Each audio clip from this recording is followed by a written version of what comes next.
that I'm loving you.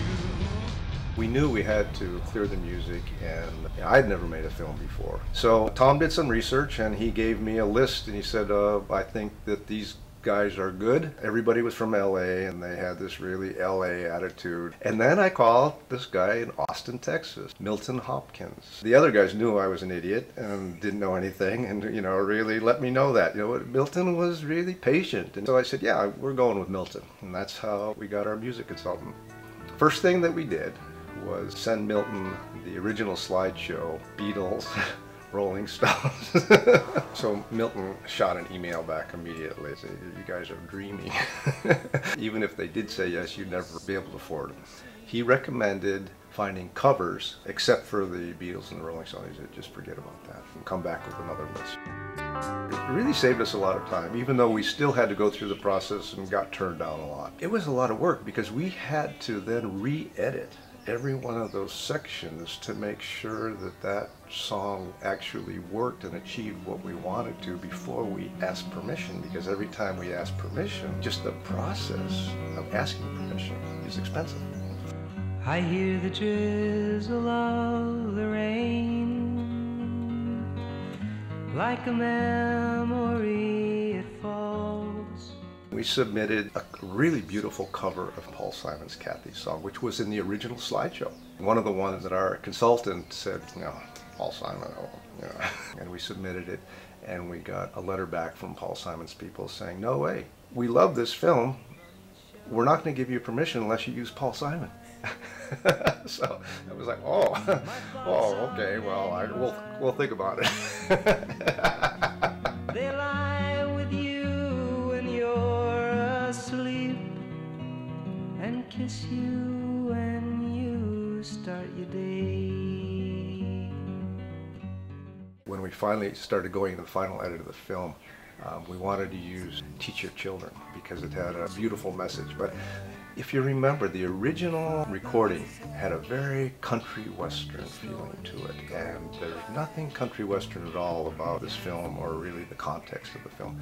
And we found this reggae cover, and it was written by Graham Nash, but Graham lives on Kauai. We asked him, would this be okay? Like in a week, boom, permission. If they told you you would cry, so just look at them and sigh. And know they love you. Probably my favorite musical segment in the film is real old style Keola Beamer.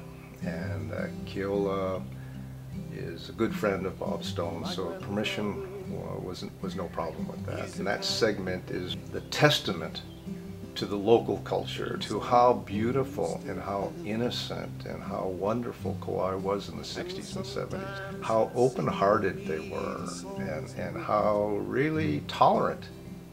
Most people on Kauai did not like the hippies, but they tolerated them. They actually said in the film, they're kind of envious about what a wonderful life they lived. But the real old style section tells about the aloha spirit of a community who were, who are these people?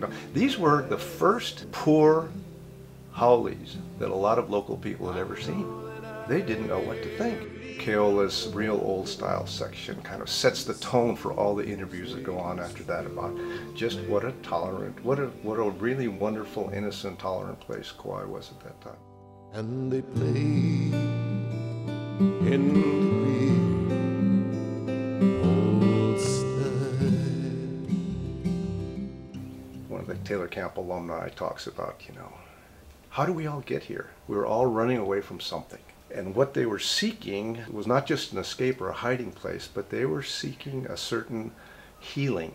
We felt that we needed a segment in the film that really, nature, a process of salvation. We came up with the idea of Bobo's Swim, the reenactment of one of her swims down the Nepali coast. She was battling drug addiction and alcoholism. If she didn't have this refuge of such a beautiful, perfect place like Kala'au on the Nepali coast, that she'd probably be dead now. The music to that segment had to be Hawaiian music, because this was the Nepali coast that was providing this great example of the wisdom of natural perfection. So we selected the Makaha San's Kealaula. It does the job.